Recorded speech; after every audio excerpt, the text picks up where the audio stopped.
Hi, boys and girls. Today you're going to listen to The Wind in the Willows, Chapter 1, The Riverbank, Part 2. Here we go.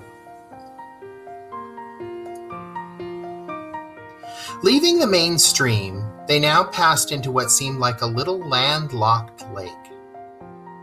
Green grass sloped down to either edge. Brown, snaky tree roots gleamed below the surface of the quiet water. Ahead of them could be heard the foamy tumble of a weir with a restless dripping mill wheel attached to a mill house. Boys and girls, a weir is a type of dam or wall that holds water back. You can see the weir here in the middle of the picture. Now, a mill is a building that contains machinery for grinding wheat into flour. Mills in the 1900s were powered by a water wheel next to the building that turned the machinery. You can see the water wheel here, and the machinery would be inside the building. The scene was so beautiful that Mole could only hold up both forepaws and gasp, "Oh my!" The rat brought the boat alongside the bank and tied it up.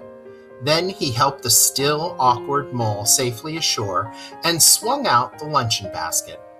The mole asked to be allowed to unpack it all by himself. The rat was very pleased to indulge him. Mole excitedly shook out the tablecloth and spread it.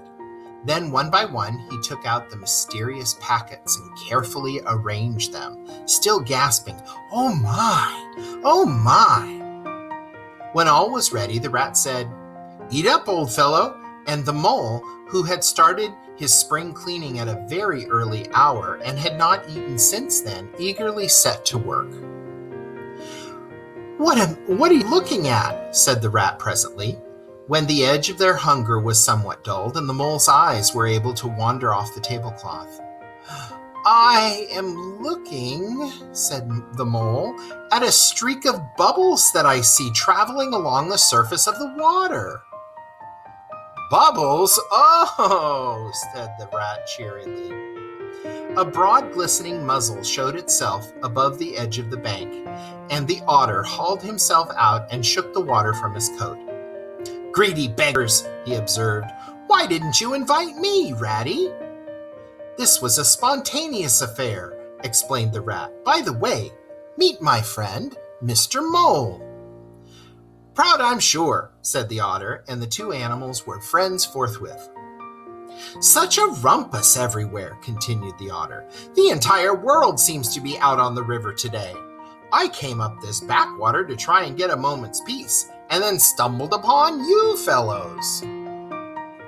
At that moment, there was a rustling sound behind them. It seemed to come from a hedge, wherein last year's leaves still clung. Seconds later, a stripy head with high shoulders peered out from within. "Come on, old badger," shouted the rat. The badger trotted forward, then grunted, "Company," and turned his back and disappeared from view. "That's just the sort of fellow he is," observed the disappointed rat. "Simply hates society. Now we shan't see him any more of him today. Well, tell us, who's out on the river, Otter?" "Toad's out, for one," replied the otter, "in his brand new wager boat. New togs, new everything." Boys and girls, a wager boat is a special boat used for rowing races. They were called wager boats because people would wage bets or gamble on the winner. Togs are special clothes worn for an activity. Back to the story. The two animals looked at each other and laughed. "Once it was nothing but sailing," said the rat. "Then he tired of that and took to punting. Nothing would please him but to punt all day. Last year it was houseboating, and we all had to go and stay with him in his houseboat and pretend we liked it. It's all the same whatever he takes up. He gets tired of it and starts on something fresh." "Such a good fellow, too," remarked the otter reflectively, "but no stability. especially in a boat.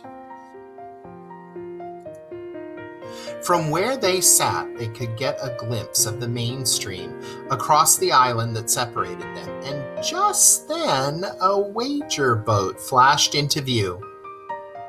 The rower was a short, stout figure who was splashing madly and rolling a good deal, but working his hardest. The rat stood up and hailed him. However, Toad, for it was he, shook his head and concentrated on the task at hand. "He'll be out of the boat in a minute if he rolls like that," said the rat. "Of course he will," chuckled the otter. "Did I ever tell you that good story about Toad and the lock keeper?" Boys and girls, look at this picture. So this is in a canal, a man-made waterway like you can see here. A lock is an area blocked off at each end by gates. Now the gates are open and closed to allow water to fill or drain from the lock so that boats can safely move. A lock keeper is in charge of the gates. Back to the story. "The story happens this way," Otter continued. "Toad..." At that moment, a mayfly swerved unsteadily on the gentle spring breeze toward Otter. There was a swirl of water and a cloop, and the mayfly was visible no more. And neither was Otter. The mole looked down. The voice was still in his ears, but the grass whereon he had sprawled was clearly vacant. Not an otter to be seen. But again there was a streak of bubbles on the surface of the river. The rat hummed a tune, and the mole remembered that it was considered rude to make any sort of comment about the sudden disappearance of one's friends. "Well, well," said the rat, "I suppose we ought to be moving. I wonder which one of us should pack the lunch basket." He didn't sound overly eager to do it himself. "Oh, please let me," said the mole. So, of course, the rat let him. The afternoon sun was getting low as the rat sculled gently homewards. The mole was very full of lunch and self-satisfaction and already quite at home in a boat, or so he thought. He was, however, getting a bit restless, and presently he said, "Ratty, please, I want to row now." The rat shook his head with a smile. "Not yet, my young fellow," he said. "Wait till you've had a few lessons." The mole was quiet for a minute or two, but he began to feel more and more jealous of Rat. Suddenly he jumped up and seized the sculls from him. Rat, who had been gazing out over the water, was taken by surprise. He fell backward off his seat. The triumphant mole took his place and grabbed the sculls with much confidence. "Oh, stop it, you silly!" cried the rat from the bottom of the boat. "You'll have us over!" Oh, boys and girls, I forgot to explain to you that the mayfly is this kind of dragonfly-looking insect. That's what Otter chased into the water.